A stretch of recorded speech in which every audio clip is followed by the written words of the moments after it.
Hello，央视网文娱的朋友们，大家好，我是刘宇宁。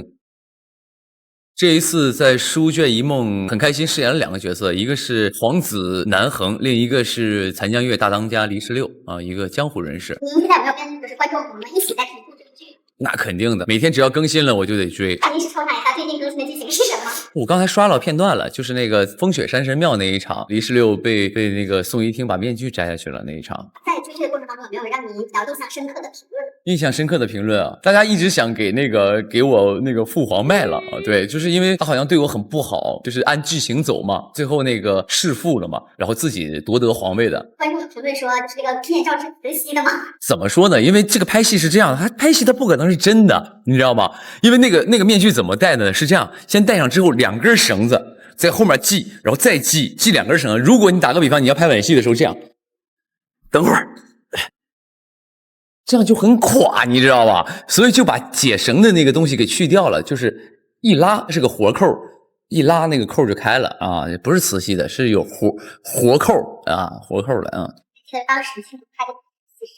是？进组第一场戏我还真不记得了，但是我们这个跟女主的第一场戏是残江月的一场戏，就是我们3个人研究杀衡计划的那一场。第一场跟他们合作就是拍那个压力也挺大的，对。你在当时在演的时候，是从哪场戏开始放飞自我？哇，因为那些戏，其实我在看剧本的时候，我脑子里已经设想好了怎么演，我就觉得终于有机会让我去撒欢演了。因为没关系，原因是那是别人的想象。打个比方，1、2、3，你们3位当中理解的刘宇宁都是不一样的，所以我可以随便演他的理解。比如说我在他的心里是这种色令智昏、贪图美色的一个人，那我就把这个拉到极致。拉到极致呢，只演一个流氓呢，可能也有点垮，所以呢，要演一个油腻的霸道总裁。我会给自己设定嘛，所以我也是现场即兴了那句：“女人，你是在玩火。”就是有很多就是这种，因为合理的点是因为宋一梦是现代人嘛，他一定看过短剧嘛，他一定看过这种霸总文学嘛，所以在他的印象当中，南恒是这样的，也完全不奇怪。所以我就觉得很开心，可以撒欢的去演，就很开心。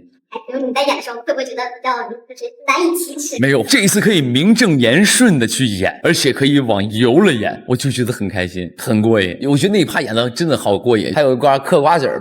到处吐那个没素质那一面，我觉得演的好过瘾。在这个戏里可以去随便演，我觉得好开心啊，很爽。如果他们身上分别拿一个 buff 给刘宇宁的话，你觉得会是什么？南风身上都是缺点呢，唯一的优点就是他的那些粉丝很爱他，所以可能我要的就是南风的流量，对不对？可不可以？对，南恒呢？南恒也挺惨的啊，虽然他是这个所谓的皇子，但是他父亲也不喜欢他，也不打算传位给他，而且身边的人包括百姓都对他唾弃。但是我觉得他有一个心态吧，我觉得他最好的心态就是我不管世人如何看我，我不在乎他们理不理解我，他们是怎么待我，怎么看我的，我就要做我要做的事儿，我坚定的事儿。我觉得他是他的这个活着的态度吧。那黎十六呢？黎十六我觉得是他的友情吧，他身边的一些残江月的兄弟们，大家可以看后面的剧情，他的兄弟对他的一些不离不弃和他永远都在背后默默支持他的那个情谊，我觉得这个 buff 我想获得嘛，我也想拥有像黎十六身边那些兄弟们那样的友情。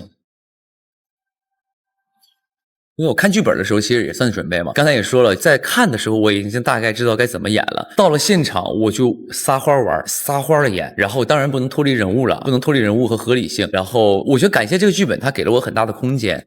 我这部戏在表演上没有。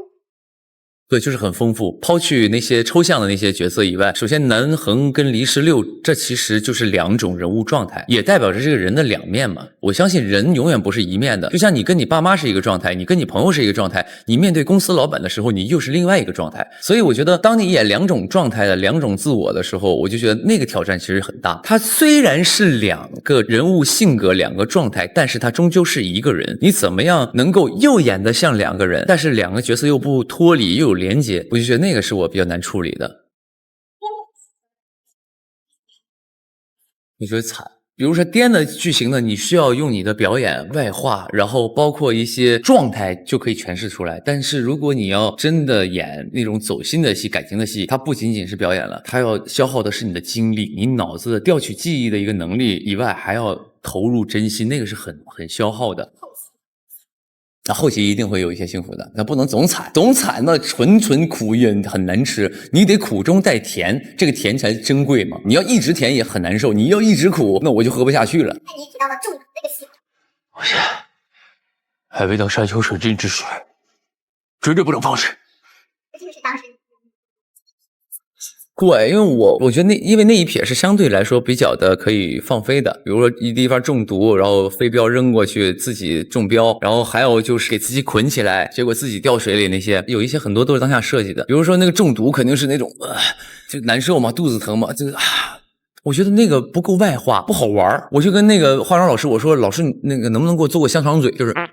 这种的香肠嘴，因为我看过以前那个就是《唐伯虎点秋香》里边那个16姐，包括《东成西就》里边那个梁朝伟老师演的那个欧阳锋，他就是那香肠嘴嘛，我只能用这一句啊，就那一段，我觉得好搞笑，所以想说，哎，能不能给我做一个香肠嘴？然后化妆老师说可以，做完之后我就觉得好棒。我之前嘴肿了之后，人正常，比如说你嘴肿了或者牙疼，你说话肯定是这样的嘛。所以在这种台词上把这个东西去完成它，就会增加很多的喜感。就是当时创作的这个就还很好玩。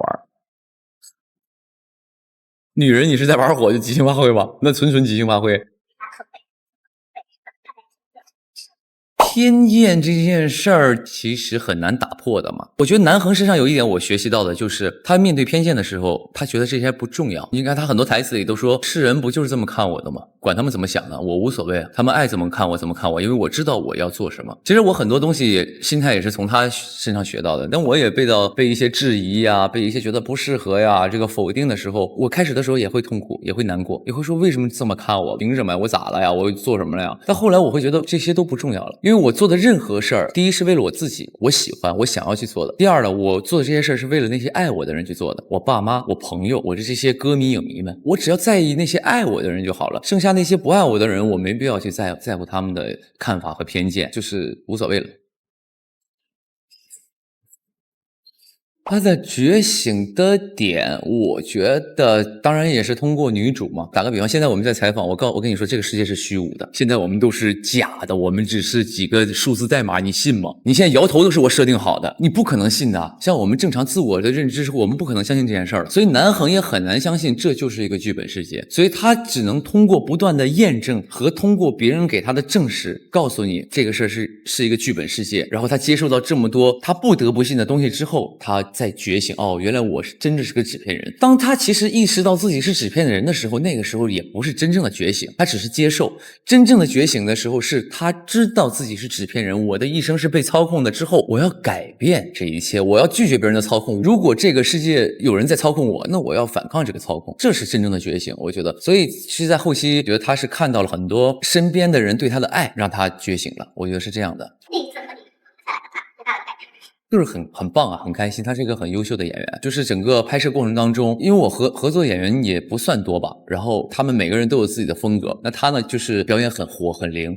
很轻松、很松弛。表演上其实也是一个相对喜欢松弛，因为我最不怕的就是即兴，不是说我厉害啊，是因为我平时直播给我的训练，就是什么人说什么话我要怎么接，包括上综艺，这个人抛了个什么梗我该怎么接，就像演戏一样，演戏这个人给你抛了个什么词、什么观点，你要立刻接过来。其实我是喜欢即兴的一个人，而且那个是最真实、最本能的反应，所以跟他合作是整个是很顺畅的。他在我们采访当中有提到说你长在他的笑点上，为什么像回应呢？我工作的状态的时候还是比较的放松的嘛，所以可能他感受到了这个放松，他就觉得他也可以很放松的。他近期有没有接到合适的剧本？最近我还真的接了很多剧本，在我前一阵确实是没怎么太看，原因是我都在准备演唱会嘛，而且包括有一些急活，比如说你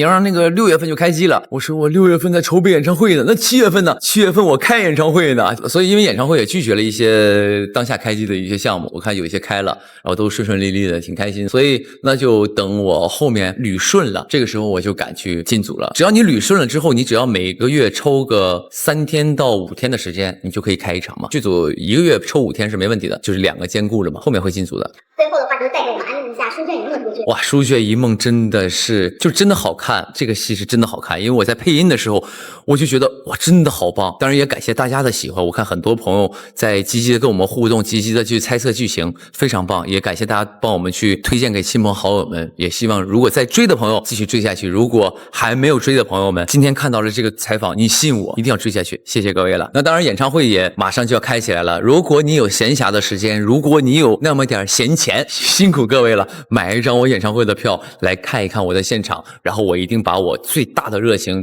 给各位，让你度过一个非常快乐、温馨又难忘的夜晚。当然谢谢各位的支持啦。